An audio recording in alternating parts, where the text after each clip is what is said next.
क्या हुआ? जब अयोध्या की सरयू नदी के ऊपर एक लड़की अचानक दौड़ने लगी।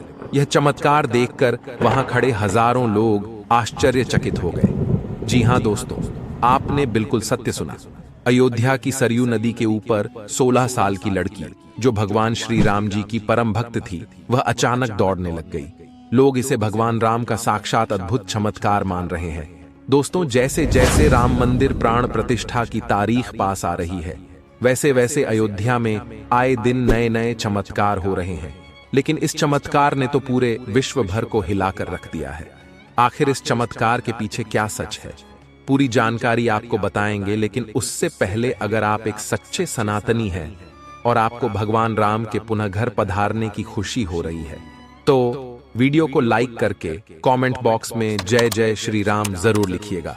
दोस्तों, ये चमत्कारिक घटना दिल्ली की रहने वाली और प्रभु श्री राम की परम भक्त दीपिका पाठक के साथ हुई है। दीपिका और उसके माता पिता का हर एक हिंदू की तरह सपना था कि राम लल्ला के मंदिर का निर्माण हो। और जब यह सपना 22 जनवरी को पूरा होने वाला है, क्योंकि श्री राम लल्ला की प्राण प्रतिष्ठा होने वाली है, तो इस खास पल को देखने दीपिका अपने माता पिता के साथ अयोध्या आई हुई थी। दीपिका अपने माता पिता के साथ पूरी अयोध्या घूमी। वह हनुमानगढ़ी मंदिर गई, वहां उन्होंने दर्शन किए। उसके बाद उन्होंने भगवान राम के निर्माण हो रहे मंदिर को देखा, जो देखने में बहुत बड़ा और विशाल था, जिसका काम जोरों शोरों से चल रहा था। पूरी अयोध्या भगवामयी हो चुकी थी। अयोध्या की सुंदरता देख वह खुशी से फूली नहीं समा रही थी। जिसके बाद दीपिका अपने माता पिता के साथ सरयू नदी के दर्शन के लिए पहुंची। लेकिन दीपिका और उसके माता पिता को अंदाजा नहीं था कि आज उनके साथ एक बहुत बड़ी घटना घटने वाली है।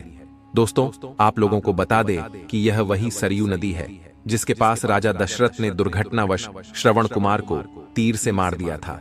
दोस्तों, पूरी रामायण सरयू नदी से ही शुरू हुई थी और सरयू नदी से खत्म भी हुई।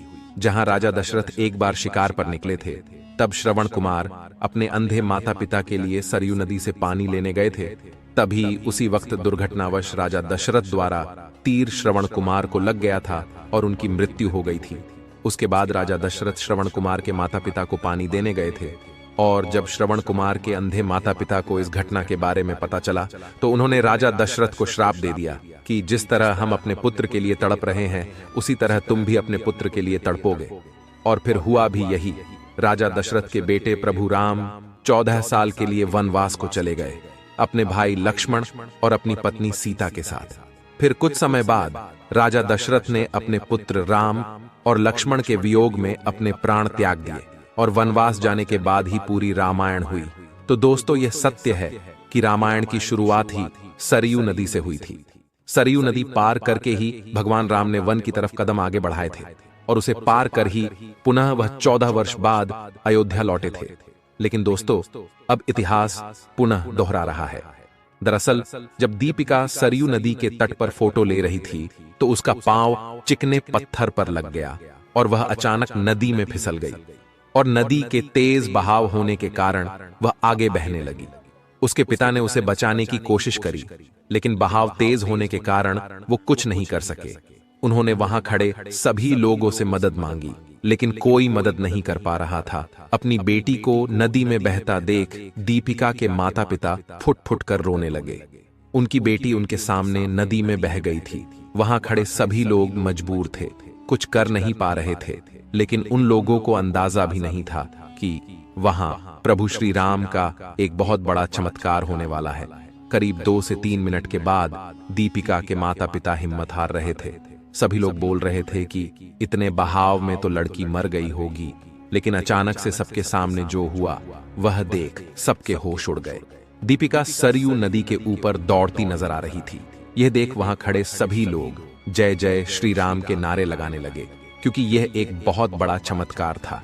मात्र 16 साल की लड़की सरयू नदी के ऊपर चल रही थी, मानो जैसे कोई जमीन के ऊपर चल रहा हो, और वह नदी के ऊपर चलते चलते अपने माता पिता के पास आ गई। सभी लोग यह नजारा देखकर आश्चर्यचकित थे।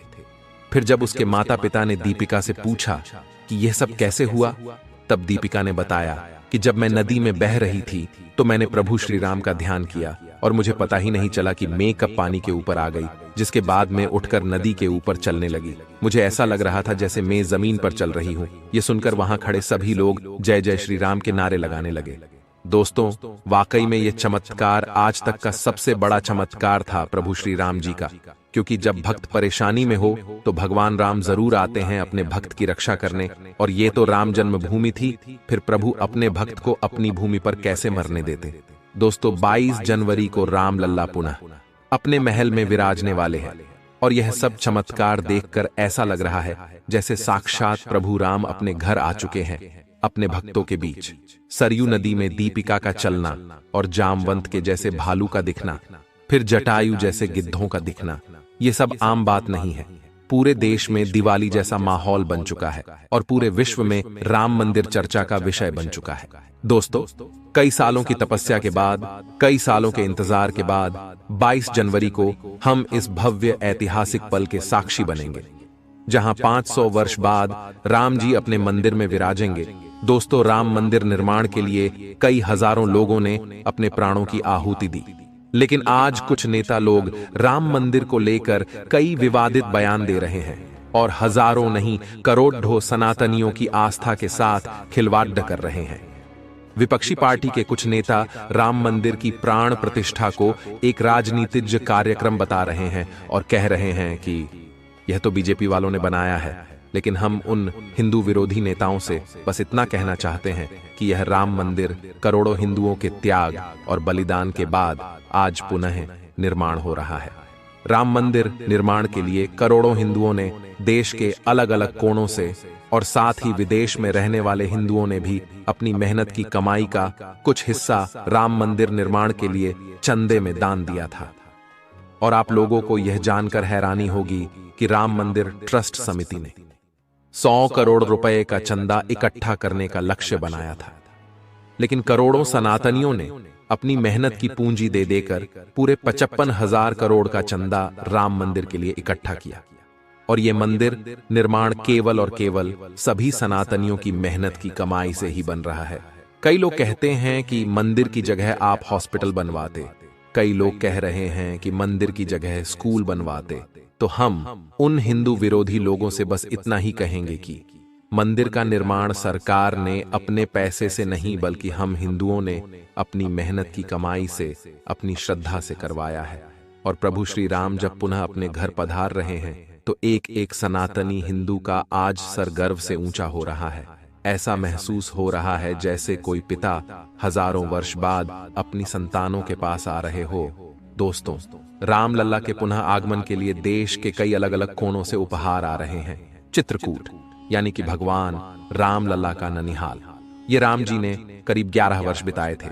जब राम लल्ला वनवास के लिए अपने भाई लक्ष्मण और सीता के साथ निकले थे, तब वह चित्रकूट अपने ननिहाल रुके हुए थे। और जब राम जी के भाई भरत अयोध्या लौटे थे और तब उनको पता चला कि उनके भाई प्रभु श्री राम वनवास के लिए गए हैं, तब वे प्रभु श्री राम को वापस अयोध्या लेने चित्रकूट गए हुए थे।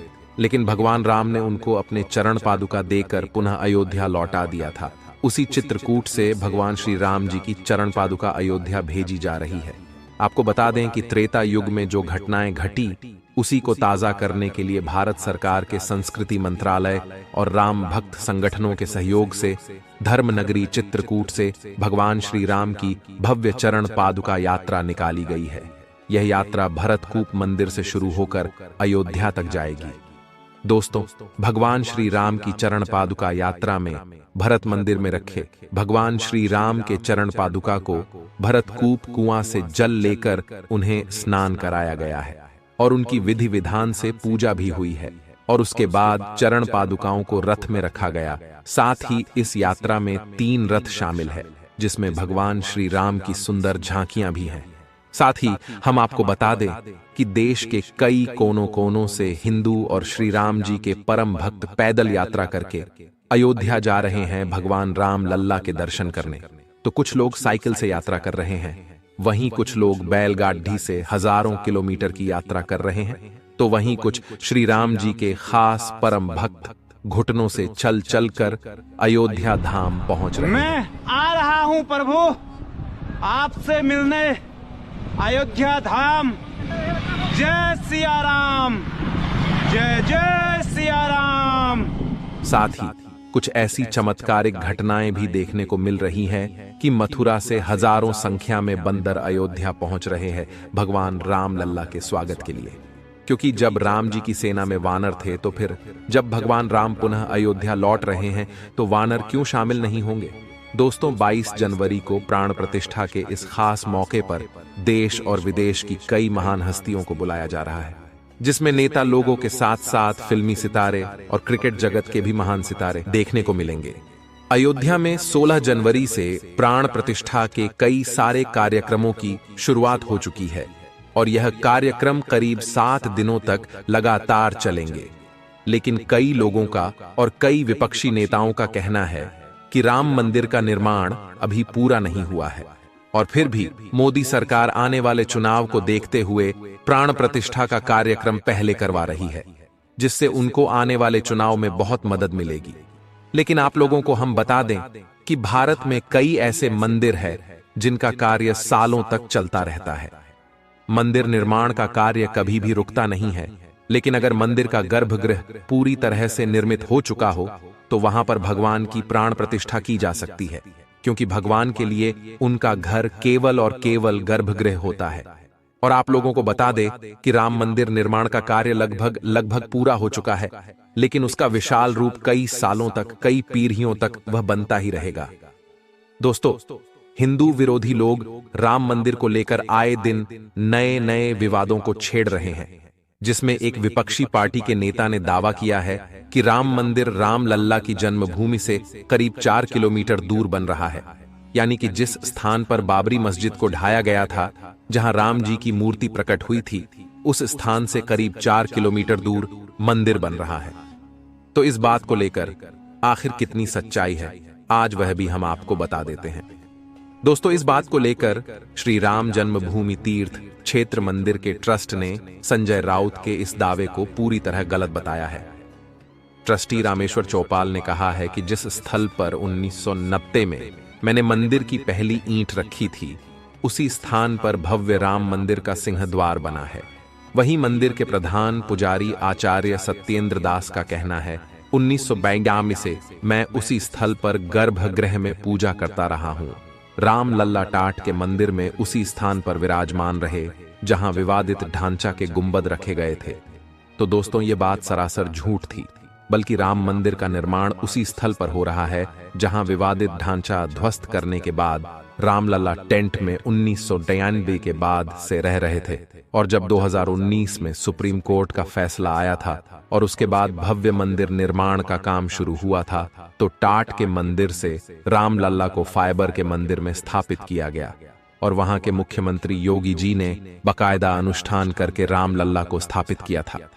जब टेंट वाले मंदिर में जो गर्भगृह था, उसे चिन्हित करके वहां केसरिया झंडा लगा दिया था और वह झंडा आज भी लगा हुआ है और उसी जगह मंदिर का निर्माण हुआ है।